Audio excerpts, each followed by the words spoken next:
Barnaby, I asked this of Matt Canavan yesterday. I asked you the same question. Was it a mistake to go to net zero?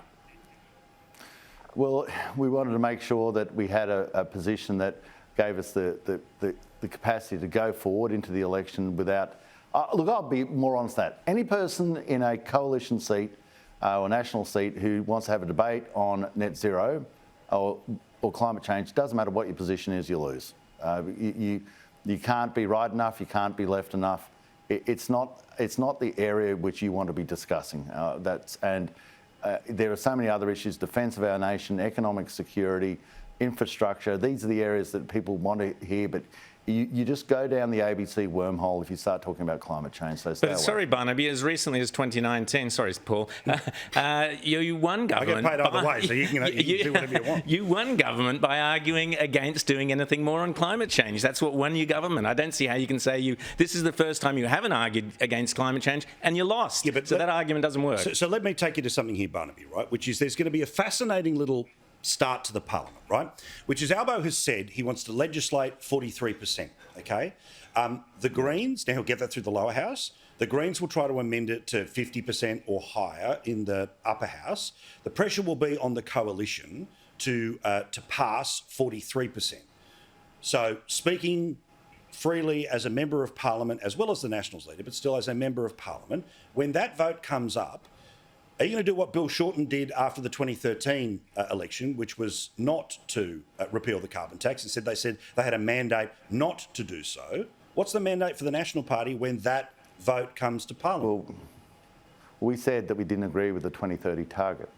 We said that quite clearly. It was part of our negotiations with the so-called 2050 target negotiations, because that would cause massive damage, because you can only do it by shutting down industry. And we see in the safeguard mechanism, which we campaigned on, the Labor Party are going to now tax 215 businesses, including the last 2 oil refineries in Australia, which will either hand on the cost to you or they will head over to Singapore.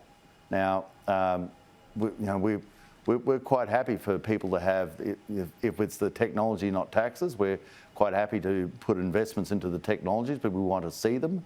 They want to be apparent, they want to be effective, they want to be able to deliver, and they want to be able to provide people who are under $130,000, $140,000 a year in a coal mine with the same wages and the same conditions as they had, in the same number that had them. And this is the sort of the practical approach to a policy position where we are going, watching the numbers very closely.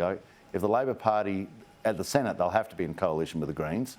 And it looks like they might be in it with the lower house, and that's going to take rather some explaining by Mr Albanese, who said he'd never be in coalition with the Greens. But Barnaby, why didn't you argue this for the last 5 weeks? Why didn't we hear a single word prosecuting the economic case, not the moral case, the economic case against climate change alarmism? We didn't hear a word. Was this Crosby Textor or someone telling you guys not to talk about climate change? He talked about it. Why didn't we hear enough about it?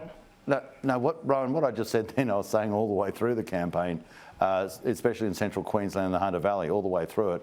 And it's probably the reason that we're holding the seats that we hold. We held every seat, including those seats like Dawson and Flynn, which were, when you really think about it, in the wave that was against us and the tide that was against us, they would have been seats that others would have thought we were going to lose. But you've just proved my point. Where you argued the case, you won. In Wentworth, Warringah, Kooyong, everywhere you didn't argue the case or prosecute it because you had people who wouldn't argue it, you lost. Yeah, pretty slam dunk, isn't it? Yeah, but my view is that those Tiffany's Teals, they were going because they can afford all of these things. There's 87 seats in that middle band that I talked about before that are the people who have to pay for the consequences of these things. Again, what's interesting here is, as I said, the trap that the left want to fall into is that it's all ideological and there has to be a civil war about it. Now, I don't know right now whether climate change as a political thing becomes like the boats for Labor, right? Which is they've got form, but they had to find a way through to meet a threshold of where people were. In terms of that discussion, Barnaby, again, there is a lot more than just climate, but for 10% of people who went and voted freedom, it's absolutely front and centre. But then obviously you're nowhere near 76 seats, and in part that's because, the front end of or the other end of the coalition lost seats in part based around this position. So, as I said, there's trouble for Albo trying to get it legislated, but there is also, a giant question mark about how to respond as the opposition. I know what the Canberra Press Gallery is going to demand. I know what Facebook's going to demand. No disrespect, but I know what Rowan's going to demand. Really? But how do you play this next phase? I just think that the Labor... I mean, right now, the Labor Party have just got themselves elected. So you've got to have a period where you say, congratulations, Mr Albanese, and I really do wish them all the very best. Our nation depends on it, whoever the government is. But it's going to be chaos. I can see that coming a mile away. With the Greens, with the Teals, watch it. And I think the Australian people will see it, because each one of the so-called Tiffany's, Teals, whatever you want to call them, are going to have their own ideas. They all want the spotlight shining on them.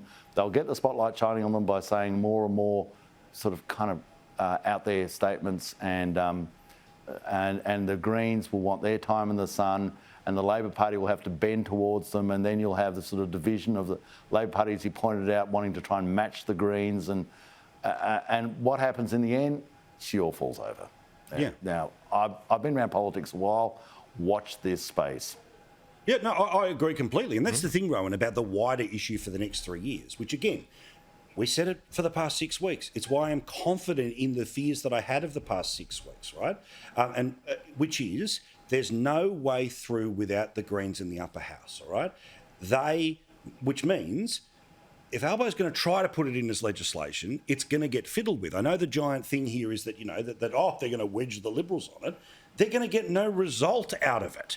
So if Albo's smart, he doesn't go anywhere near the Parliament on this. Well, the problem is that he's promised to reduce the cost of living, as you said brilliantly at the beginning of the show, but he's also promised all this ideological claptrap on climate change. Now, the two are mutually incompatible, so something is going to give. All that Barnaby and the Liberal Party have to do is sit there, as Barnaby is suggesting, and watch the implosion, the economic implosion occur. Well, we've just seen that small target works. Well, this is why it's critical that the Liberals and the coalition sits there and focuses laser-like on the economic damage that they are doing with their policies, because they are going to be manifest and manifold, and the Australian people in 3 years' time, Barnaby, are going to be down on hands and knees begging for a Dutton-led with Angus Taylor as Treasurer and whoever as Deputy. That laser-like economic focus with you guys there, Australia's going to be begging to have you back in that hot seat in Parliament, I promise you. All right, we'll see. Thank you very much, lads. Do appreciate it.